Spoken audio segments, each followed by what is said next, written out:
यानंतर आपल्या सर्वांना मार्गदर्शन करण्याची विनंती आहे की माजी मंत्री ज्येष्ठ नेते आदरणीय दिलीपरावजी वळसे पाटील साहेबांना विनंती आहे की आपण उपस्थितांना उद्बोधित करावं. आदरणीय पाटील साहेब. पुणे जिल्हा मध्यवर्ती सहकारी बँकेच्या माध्यमातून आयोजित केलेल्या लोकनेते नामदार अजितदादा पवार यांच्या या अवघड जात आहे म्हणायला पण जयंतीच्या निमित्तानं आयोजित केलेल्या या AI तंत्रज्ञानावर आधारित अजितदादा पवार कृषी समृद्ध कर्ज योजना आणि आदर्श शेतकऱ्यांचा सन्मान सोहळा आणि भव्य शेतकरी मेळावा या कार्यक्रमासाठी उपस्थित राष्ट्रवादी काँग्रेसच्या राष्ट्रीय अध्यक्ष, राज्याच्या माननीय उपमुख्यमंत्री सुनेत्रा वहिनी पवार, राज्याचे सहकार मंत्री माननीय बाबासाहेब पाटील, राज्याचे कृषी मंत्री माननीय दत्तामामा भरणे, जिल्हा परिषदेचे अध्यक्ष माननीय वीर धवल जगदाळे, माढा पुणे या शासनाच्या विभागाचे पुण्याचे अध्यक्ष माजी खासदार माननीय शिवाजीराव आढळराव पाटील, राष्ट्रीय महासंघाचे सन्माननीय अध्यक्ष माननीय हर्षवर्धनजी पाटील, राज्याचे साखर आयुक्त संजयजी कोलते, सहकार आयुक्त दीपकजी तावरे, आमचे विधानमंडळातले सहकारी शंकररावजी मांडेकर, सत्यशीलजी शेरकर, नानासाहेब देवकाते, रमेश अप्पा थोरात, विवेक वळसे पाटील, माजी आमदार माननीय पोपटरावजी गावडे, माजी आमदार अशोकराव पवार, पृथ्वीराजजी जाचक, पुरुषोत्तमजी जगताप, भगवानराव पासलकर, रणजित शिवतारे, तुषार थोरात, मदन नाना देवकाते, जिल्हा बँक ज्यांच्या अध्यक्षतेखाली अतिशय समर्थपणाने सुरू आहे ते असे आपल्या जिल्हा मध्यवर्ती बँकेचे चेअरमन प्राध्यापक दुर्गाडे सर, ज्यांची नुकतीच बँकिंग नागरी बँकांच्या फेडरेशनच्या उपाध्यक्षपदी निवड झाली, असे आपले प्राध्यापक दुर्गाडे सर, आपण सगळ्यांनी त्यांचा टाळ्या वाजवून जोरदार या ठिकाणी अभिनंदन करूया. बँकेचे उपाध्यक्ष सुनीलजी चांदरे, माजी आमदार दिलीपराव मोहिते पाटील, सर्व अन्य संचालक, बँकेचे सर्व पदाधिकारी, अधिकारी, कर्मचारी, सोसायट्यांचे चेअरमन, सोसायट्यांचे सदस्य, बंधू आणि भगिनींनो, आज आपण एका वेगळ्या परिस्थितीमध्ये या सभागृहामध्ये सर्वजण उपस्थित आहोत. आपणा सर्वांचं स्वागत केलेलंच आहे. 22 जून हा दिवस आपले नेते आदरणीय अजितदादा पवार यांचा जन्मदिन म्हणून आपण आत्तापर्यंत जुलै मोठ्या धडाक्याने साजरा करत होतो. परंतु नियतीला काही वेगळंच करायचं होतं आणि त्याच्यामधून आज दादा आपल्यामध्ये नाही आहेत आणि म्हणून त्यांच्या जयंतीचा कार्यक्रम आपल्याला या ठिकाणी करावा लागतो आहे. पण हा कार्यक्रम करत असताना अजितदादांच्यासारखं व्यक्तिमत्व ज्यांचा उल्लेख या ठिकाणी केला पाहिजे की राज्य सरकारने सुद्धा अजितदादांना मान्यता दिली आणि सर्व शासकीय कार्यालयामध्ये अजितदादांच्या फोटोला अभिवादन करणं, त्यांना आदरांजली अर्पण करणं, याच्यासाठी राज्य सरकारने ही निवड केली.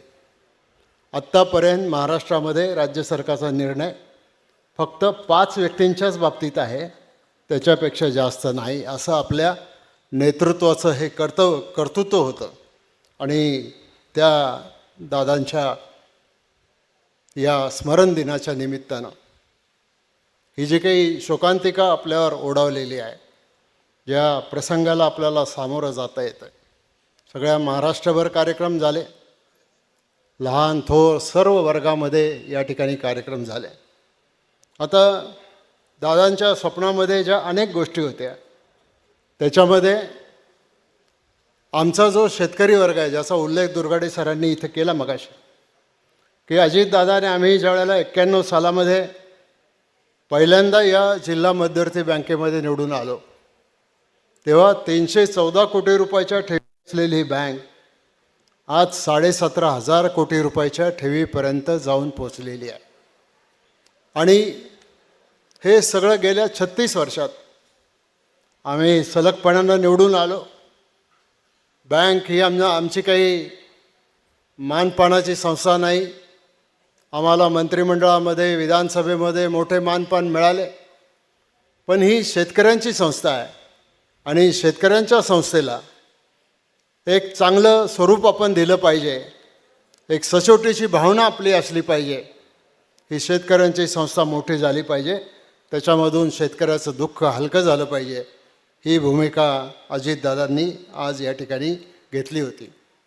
दादा हयात असताना या राज्यामध्ये आता सध्या जे काही प्रश्न आहेत शेतीच्या क्षेत्रामध्ये, मग बागायतदार शेतकरी हा एक वेगळा भाग आहे आणि जिरायत शेतकरी हा वेगळा भाग आहे. पण ही योजना राबवत असताना मला सुरुवातीलाच हे स्पष्ट केलं पाहिजे, ही योजना फक्त बागायतदारांच्यासाठी नाही, तर ही योजना बागायत आणि जिरायतदार शेतकऱ्यांच्यासाठी सुद्धा आहे. पण आज महाराष्ट्रामध्ये जे सगळ्यात हमखास शेतकऱ्याला 4 पैसे मिळवून देणारं कुठलं पीक असेल तर ते ऊसाचं पीक आहे.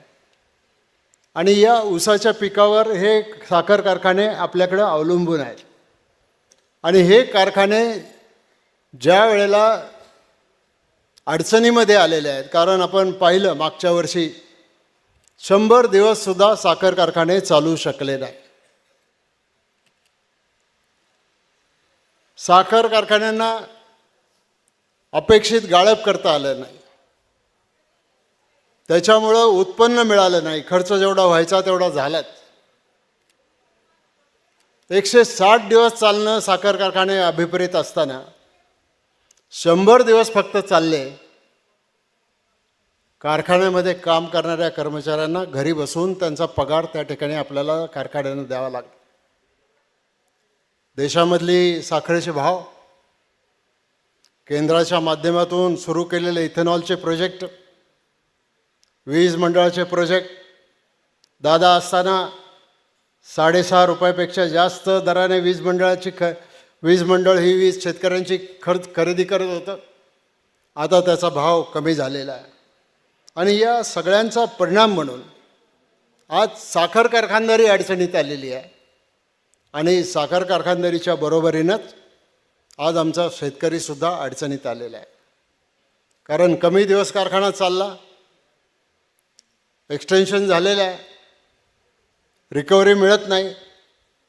आणि मग त्याच्या माध्यमातून ज्या वेळेला शेतकऱ्यालासुद्धा 4 पैसे मिळत नाहीत, तेव्हा अजितदादांची ही भूमिका होती की याच्यामध्ये आपण आपल्या बँकेतर्फे सरकारचा कुठलाही आधार नाही. दादा असते तर सरकारने योजना काढलीच असते, पण दादांच्या आस्था हयातीत आम्ही जी चर्चा केली होती, ती चर्चा लोकांच्यापर्यंत पोहोचवण्याच्यासाठी, तो निर्णय लोकांच्यापर्यंत पोहोचवण्यासाठी हा जो निर्णय जिल्हा बँकेच्या चेअरमन, व्हाईस चेअरमनांनी, सर्व संचालक मंडळाने घेतला. मी सर्व संचालक मंडळाचं मनापासून आभार मानतो की सगळ्यांनी अतिशय खुलेपणानं, एक दिलानं हा निर्णय बँकेमध्ये घेतला आणि शेतकऱ्यांच्या पाठीमागं उभं राहण्याचा निर्णय घेतला. आता बाबासाहेब पाटील पण इथे आहेत, आमचे दत्तमामा पण इथे आहेत. सरकारने केलेली कर्जमाफी हा एक वेगळा विषय आहे, पण ज्या वेळेला शेतकऱ्याचं उत्पन्न आम्हाला दुप्पट करायचं आहे, आज जर एकरामध्ये आमचं जर पाहिलं तर सरासरी उत्पन्न 40 टनाच्या पेक्षा जास्त नाही. एखादा शेतकरी जात असेल 60पर्यंत, 80पर्यंत, 100पर्यंत, पण सरासरी जर काढली तर महाराष्ट्रातल्या शेतकऱ्यांचं ऊसाचं उत्पादन 40 टनाच्या वरती नाही. आता आम्ही एक स्वप्न पाहिलेलं आहे की 1 एकरामधलं उत्पादन 100 टनापर्यंत घेऊन जायचं आहे. आणि ते 100 टनापर्यंत घेऊन जात असताना त्याच्यामध्ये उत्पादनासाठी येणारा खर्च आम्हाला कमी करायचा आहे. वीज कमी लागली पाहिजे, पाणी कमी वापरलं गेलं पाहिजे, गुंतवणूक कमी झाली पाहिजे आणि पीक चांगलं आलं पाहिजे. पीक नुसतं कारखान्याने किती भाव दिला याच्यापेक्षा, समजा एक कारखाना आहे त्याने 3,000 रुपये भाव दिला बाबासाहेब, आणि 50 टन शेतकऱ्यांनी ऊस काढला शेतामध्ये, त्याला 50 टनाचे 1.5 लाख रुपये मिळतील. पण त्याच शेतकऱ्यांनी जर 100 टन ऊस काढला आणि कारखान्याने जरी 3,000 रुपये भाव दिला तरी त्याला 3 लाख रुपये मिळतील. मग जर आधुनिक पद्धतीने आपल्याला जर शेती करायची असेल तर ती शेती करण्याच्या दृष्टिकोनातून आपल्याला पुढे जाता आलं पाहिजे. साखर आयुक्त इथं आहेत, सहकार आयुक्त आहेत. तुम्ही एक थोडंसं मायेने या सगळ्या संस्थांच्याकडे पाहिलं पाहिजे. हातात दंडा घेऊन काही उपयोग नसतो. या संस्थांना पुढे घेऊन जाण्याचं काम मी पण सहकार मंत्री असताना काही निर्णय मी पण घेतलेले होते. मला आपल्याला एवढंच सांगायचं आहे, सगळ्यात पहिलं बँकेने ही योजना राबवण्याचा हेतू काय, तर बँकेने आजच्या तारखेला मी आपल्याला सांगतो, नुसत्या साखर कारखानदारीला 8,898 कोटी रुपयाचं कर्ज मंजूर केलेलं आहे. त्याच्यातली 5,332 कोटी रुपयाची उचल झालेली आहे. आजच्या तारखेला 269 कोटी रुपयाची थकबाकी आहे. ही मला वाटतं मार्च अखेरची आकडेवारी असेल, चितोळे बरोबर ना, ही मार्च अखेरची. पण मार्च नंतर ज्यावेळेला कारखाने बंद झाले त्यावेळेला हे आकडे बदलू शकतात. आणि पुणे जिल्हा मध्यवर्ती बँकेने साधारणतः 8,000 कोटी रुपये ज्यावेळेला साखर इंडस्ट्रीच्या सेक्टरला कर्ज दिलं आहे, हे जर कर्ज फेडलं नाही तर उद्या दुर्गाडे सर तुम्ही किती जरी सांगत असला आमचा 0 NPA आहे, तर उद्या आपली बँकसुद्धा अडचणीत यायला काही वेळ लागणार नाही. एका बाजूला आपल्याला बँकेला पण वाचवायचं आहे, दुसऱ्या बाजूला आपल्याला कारखान्यांना पण वाचवायचं आहे, तिसऱ्या बाजूला आपल्याला सरकारला महसूल पण द्यायचा आहे, शेतकऱ्याचं उत्पन्न पण वाढवायचं आहे. आणि हे सगळं करत असताना आमचे माऊली दाभाडे नेहमी म्हणत असतात, महाराष्ट्रामध्ये इरिगेशनच्या खालची शेती किती. माऊली तुमचं म्हणणं आम्हाला मान्य आहे आणि म्हणूनच आम्ही हा विचार केला आहे. फक्त बागायतदार शेतकऱ्यांच्यासाठी ही योजना नाही, जिरायत शेतकऱ्यांच्यासाठी किंवा भुसार पिकं घेणाऱ्या शेतकऱ्यांच्यासाठी सुद्धा ही योजना त्याच्यामध्ये आहे. आणि उत्पादन वाढवायचं असेल तर नवीन तंत्रज्ञान आपल्याला त्या ठिकाणी स्वीकारावं लागेल. आणि आज सगळ्या जगामध्ये कृत्रिम बुद्धिमत्तेच्या माध्यमातून आमूलाग्र बदल घडवण्याचं काम सुरू आहे. शेतीसुद्धा त्याला अपवाद राहिलेली नाही. याच्या तंत्रज्ञानाच्या माध्यमातून पिकांचं नियोजन, मातीचं विश्लेषण, हवामानाचा अचूक अंदाज, पाणी व्यवस्थापन, खतांचा संतुलित वापर, कीड आणि रोगाचं नियंत्रण, उत्पादन खर्च कमी करणं आणि बाजारपेठेतील संधी वाढवणं, या क्षेत्रामध्ये या योजनेच्या माध्यमातून शेतकऱ्यांना मार्गदर्शन केलं जाणार आहे आणि आधारसुद्धा दिला जाणार आहे. यामुळं उत्पादन वाढेल, खर्च कमी होईल आणि सर्वात महत्त्वाचं म्हणजे शेतकऱ्यांचं निव्वळ उत्पन्न वाढण्यामध्ये मोठी मदत होईल. भविष्यात स्मार्ट शेतीचा पाया रचणारी ही पहिली योजना होईल आणि माझ्या माहितीने अख्ख्या देशामध्ये ही योजना राबवणारी पुणे जिल्हा मध्यवर्ती बँक अजितदादांच्या नेतृत्वाखालची पहिली बँक असेल. याचा आपल्याला सगळ्यांना अभिमान वाटला पाहिजे की आपला नेता नक्की आपल्यासाठी त्या ठिकाणी काय करत होता. आणि म्हणूनच दादांनी नेहमी आग्रह धरला की सहकार क्षेत्राने काळानुरूप बदललं पाहिजे.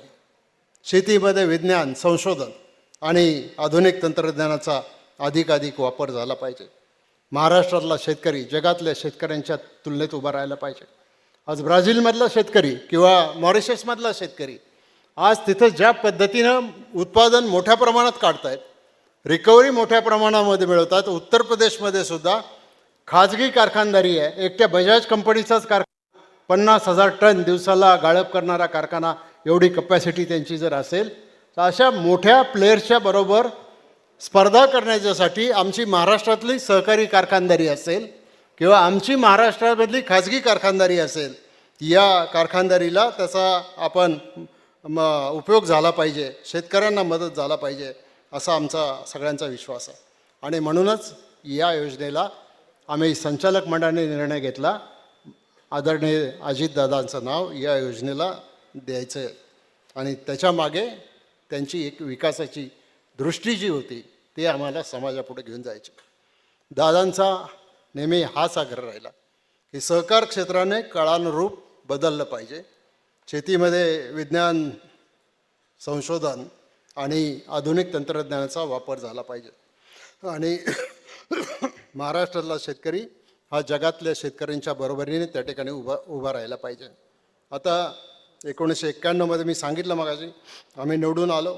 आज ही बँक चांगली उभी केली आणि केवळ भावना मनामध्ये ठेवून, भावना तर आहेच आमची, दादांच्या नेतृत्वावरचा विश्वास आणि त्यांनी केलेलं कार्य, सामान्य माणसासाठी, गरीब माणसासाठी केलेलं कार्य हे तितकंच महत्त्वाचं आहे.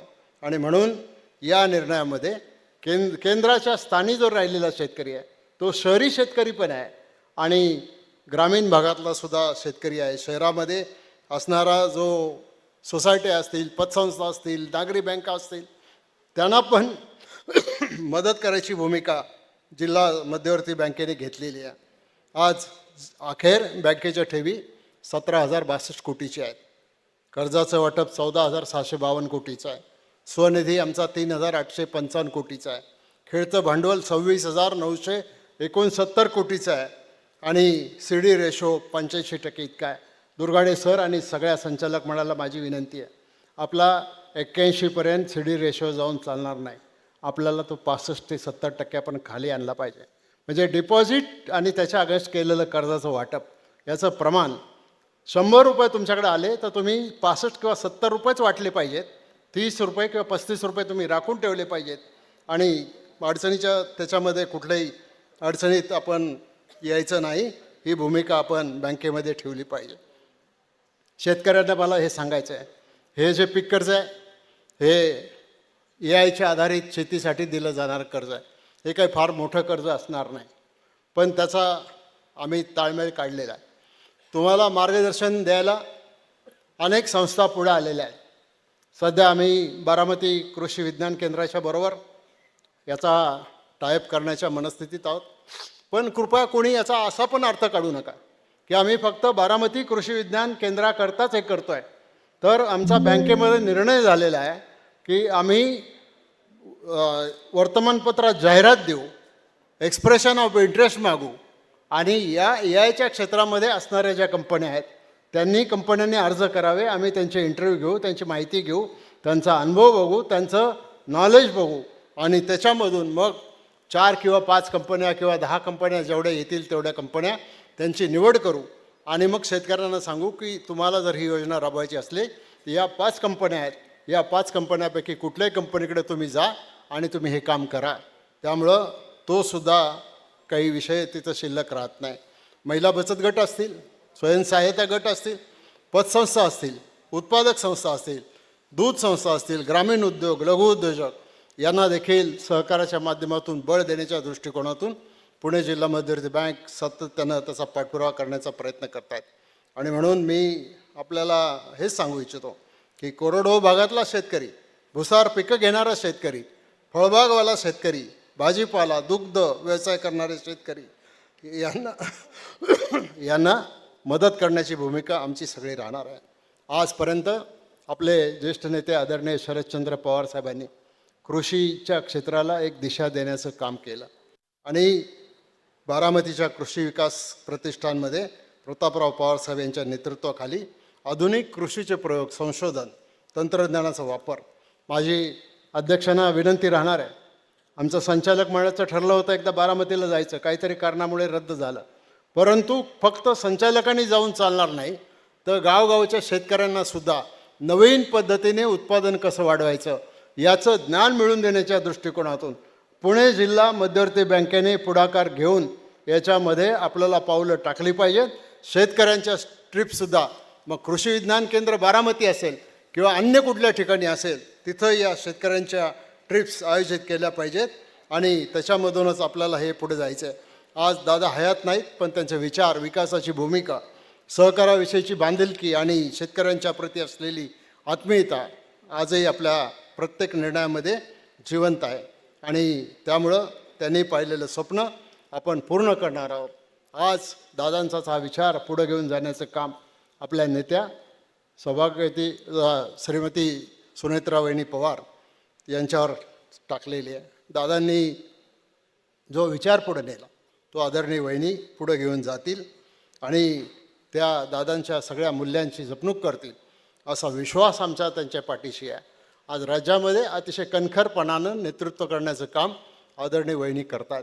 आम्ही सगळेजण भक्कमपणानं त्यांच्या पाठीशी उभे आहोत आणि पुन्हा एकदा त्यांना या दादांच्या विचाराला पुढं घेऊन जाण्याचा प्रयत्न आम्हाला करायचा आहे. आणि म्हणूनच आज ही योजना आपल्या सगळ्यांच्यासाठी आणलेली आहे. अजितदादांनी जो शेतीचा विचार आहे तो पुढे न्यायचा प्रयत्न केला, त्याच्याबद्दल मी अजितदादांच्या प्रती कृतज्ञता व्यक्त करतो आणि सर्व शेतकरी बंधू भगिनींना या ठिकाणी विनंती करतो की आपण हे आधुनिक शेतीचं तंत्रज्ञान आत्मसात करावं, अंमलबजावणी त्याची करावी आणि आपल्या स्वतःच्या उत्पन्नामध्ये वाढ करून घ्यावी. त्याचसाठी तुम्हाला आज सगळ्यांना या ठिकाणी आवर्जून बोलवलेलं आहे. आपण सगळेजण एवढ्या मोठ्या संख्येने आलात. मी आपलं सगळ्यांचं पुणे जिल्हा मध्यवर्ती बँकेच्या माध्यमातून आभार मानतो आणि परत एकदा अजितदादांना आदरांजली अर्पण करून वहिनींना पुढील काळासाठी शुभेच्छा किंवा त्यांना एक सद्भावना व्यक्त करून पुढे आपण जाऊया एवढंच सांगतो आणि या ठिकाणी थांबतो. धन्यवाद. जय हिंद, जय महाराष्ट्र.